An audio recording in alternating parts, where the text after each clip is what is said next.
மணலியில் உயர் அழுத்த மின் கோபுரத்தில் ஏற்பட்ட தீ விபத்தால் சென்னையின் பல்வேறு பகுதிகளில் நேற்று இரவு மின்தடை ஏற்பட்டது. வடசென்னை அனல் மின் நிலையத்தில் உற்பத்தியாகும் மின்சாரம் உயர் மின் கோபுரங்கள் வழியாக 400 கிலோவாட் திறனுடைய மணலி மின் பகிர்மான நிலையத்திற்கு எடுத்து வரப்படுகிறது. இந்நிலையில் மணலி MFL கூட்டுச் சாலை அருகில் உள்ள துணை மின் நிலைய வளாகத்தில் மின் கசிவால் தீ விபத்து ஏற்பட்டது.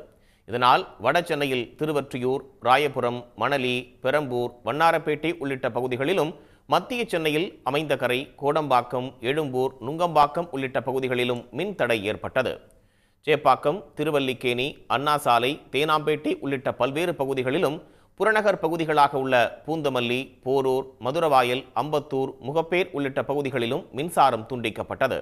இதனால் சாலிகிராமம், கோடம்பாக்கம், கொடுங்கையூர் என பல்வேறு பகுதிகளிலும் மின்வாரிய அலுவலகத்தை பொதுமக்கள் முற்றுகையிட்டு அதிகாரிகளுடன் வாக்குவாதத்தில் ஈடுபட்டனர்.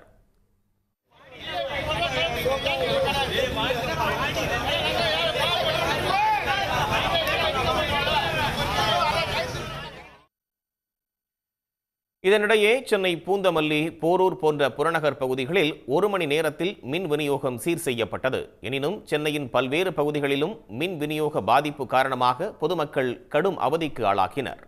உடனுக்குடன் செய்திகளை தெரிந்து கொள்ள சன் நியூஸ் பெல் ஐகானை கிளிக் பண்ணுங்க.